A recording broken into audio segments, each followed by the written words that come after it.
नमस्कार दोस्तों। क्या आपने कभी रात में आसमान के तारों को देखकर सोचा है कि हम इंसान इस धरती पर इतने खास क्यों हैं? और क्या आपने कभी उस सवाल के बारे में सोचा है जो विज्ञान की किताबों से निकलकर हमारे दिमाग में हमेशा खटकता रहता है? वो सवाल जो अक्सर दोस्तों की महफिल में या स्कूल की क्लास में पूछा जाता है, अगर हम इंसान बंदरों से बने हैं तो आज के बंदर इंसान क्यों नहीं बन जाते? यह सवाल सुनने में जितना सीधा लगता है, इसका जवाब उतना ही गहरा और रोमांचक है। यह एक ऐसी पहेली है जिसने सदियों से वैज्ञानिकों और आम लोगों दोनों को उलझाए रखा है। कई लोग इस बात को सिरे से नकार देते हैं क्योंकि उन्हें लगता है कि यह हमारे खास होने के विचार पर चोट करता है। लेकिन आज इस वीडियो में हम इस सदियों पुराने रहस्य से पर्दा उठाने वाले हैं। हम आपको विज्ञान के उस सफर पर ले चलेंगे जहां आपको सिर्फ आपके सवाल का जवाब ही नहीं मिलेगा, बल्कि आप यह भी समझेंगे कि विकास या एवोल्यूशन कोई जादू नहीं, बल्कि प्रकृति का सबसे बड़ा और सबसे खूबसूरत नियम है। तो अपनी कुर्सी की पेटी बांध लीजिए, क्योंकि आज आपका दिमाग हिलने वाला है। लेकिन आगे बढ़ने से पहले हमारी आपसे एक छोटी सी रिक्वेस्ट है कि अगर आप हमारे चैनल पर पहली बार आए हैं तो प्लीज इसे सब्सक्राइब जरूर कर लीजिए, और अगर वीडियो पसंद आए तो उसे लाइक करना मत भूलिएगा। सबसे बड़ी गलतफहमी, क्या डार्विन ने यही कहा था? सबसे पहले हमें उस सबसे बड़ी गलतफहमी को दूर करना होगा जो इस पूरे विषय की जड़ है। ज्यादातर लोग मानते हैं कि महान वैज्ञानिक चार्ल्स डार्विन ने कहा था कि इंसान बंदर से बना है, लेकिन सच तो यह है कि उन्होंने ऐसा कभी नहीं कहा। जी हां, आपने सही सुना। डार्विन की थ्योरी इससे कहीं ज्यादा गहरी थी। इसे समझने के लिए एक आसान सा उदाहरण लेते हैं। मान लीजिए आपका एक चचेरा भाई है।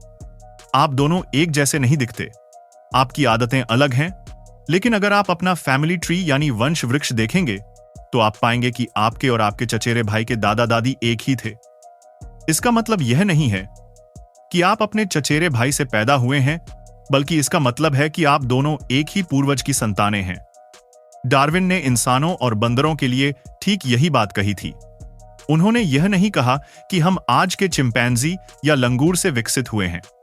उन्होंने कहा था कि लाखों साल पहले कोई एक ऐसा जीव था जो हम इंसानों और आज के बंदरों दोनों का साझा पूर्वज था।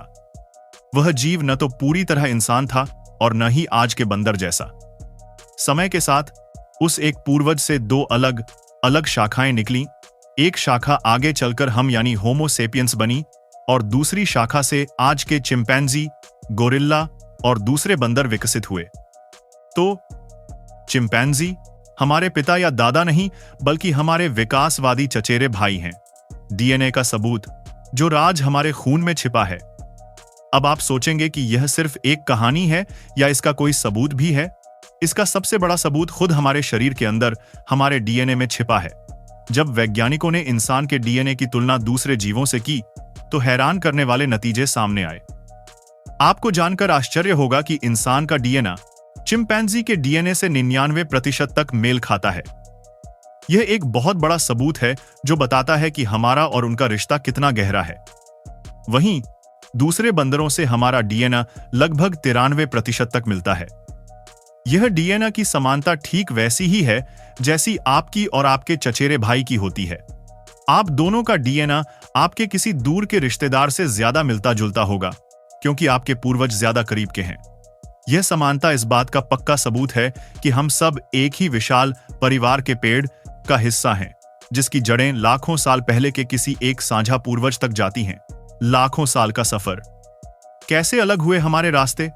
तो सवाल उठता है कि अगर हमारे पूर्वज एक ही थे तो हमारे रास्ते अलग कैसे हो गए?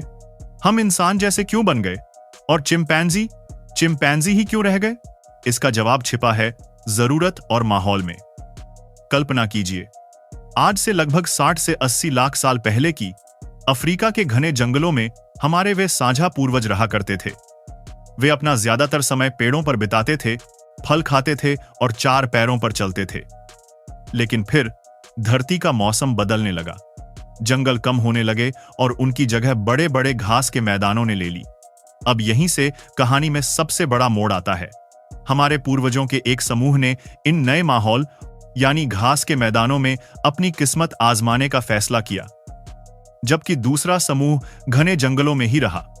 जो समूह जंगलों में रुका रहा, उनके लिए जीवन पहले जैसा ही था। उन्हें पेड़ों पर चढ़ने, छिपने और फल खाने के लिए अपने पुराने शरीर से ही मदद मिल रही थी। उन्हें बदलने की कोई खास जरूरत महसूस नहीं हुई।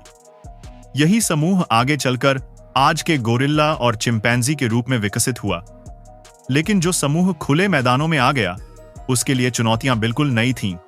अब उन्हें दूर तक देखने के लिए, शिकारियों से बचने के लिए और घास के ऊपर से देखने के लिए अपने पिछले 2 पैरों पर खड़ा होना पड़ा। यहीं से 2 पैरों पर चलने की शुरुआत हुई। जब उनके हाथ चलने से आजाद हो गए, तो उन्होंने उन हाथों का इस्तेमाल पत्थर के औजार बनाने, भोजन उठाने और अपने बच्चों को गोद में लेने के लिए करना शुरू कर दिया। इस नए माहौल ने उन्हें लगातार नई चीजें सीखने और दिमाग का ज्यादा इस्तेमाल करने पर मजबूर किया। धीरे धीरे लाखों सालों में उनका दिमाग बड़ा होता गया, शरीर की बनावट बदलती गई और वे आज के आधुनिक इंसान बन गए। आज के बंदर इंसान क्यों नहीं बनते? अब हम आते हैं अपने सबसे मुख्य सवाल पर। अगर यह प्रक्रिया इतनी सीधी है, तो आज के बंदर या चिंपैंजी इंसान क्यों नहीं बन जाते? इसका जवाब अब आप खुद भी दे सकते हैं। पहला कारण, विकास का कोई अंतिम लक्ष्य नहीं होता। ऐसा नहीं है कि हर जीव विकसित होकर इंसान ही बनना चाहता है। विकास का सिर्फ एक मकसद है, अपने माहौल में जिंदा रहना और अपनी नस्ल को आगे बढ़ाना। आज का एक बंदर अपने जंगल के माहौल के लिए पूरी तरह से अनुकूल है।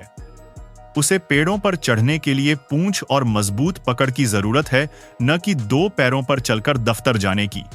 वह अपने माहौल में एक सफल जीव है। उसे इंसान बनने की कोई जरूरत ही नहीं है। दूसरा कारण, जिन परिस्थितियों ने हमें इंसान बनाया, वे परिस्थितियां आज मौजूद नहीं हैं।